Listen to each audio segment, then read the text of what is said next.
Let's learn how to use 3D models to make better, more interesting PowerPoint presentations.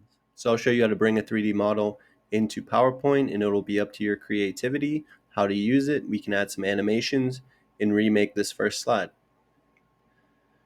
So if we go to the duplicate slide with nothing on it and go to Insert, then we can go down to 3D models under Illustrations and click. You can import your own. If you have some saved to your device, you can create your own 3D models, but we'll use stock 3D models for this.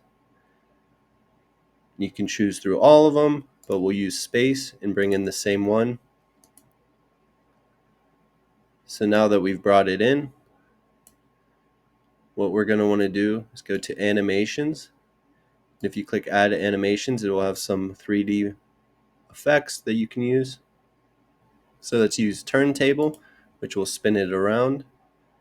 And up here on the right, you can start on click, but if we do with previous, that will be when the previous slide starts. You can change this duration to about 5 seconds. And so we can also add an animation for an entrance. You could do float in, so we can just choose that. So now if we go to the animation pane, we'll have the turntable start, and then this will be an on click. So we can also change this with previous so that they both start at the same time. And for this duration, maybe we could do 2 seconds. And so with that, if we go to our slideshow and from beginning, this is our initial slide. And this is our next slide.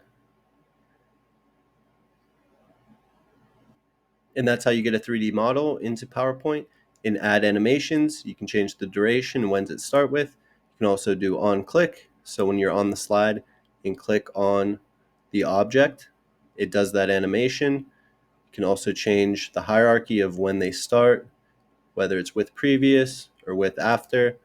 And you can play around with all the different animations to make your PowerPoint presentations fun and interesting to watch.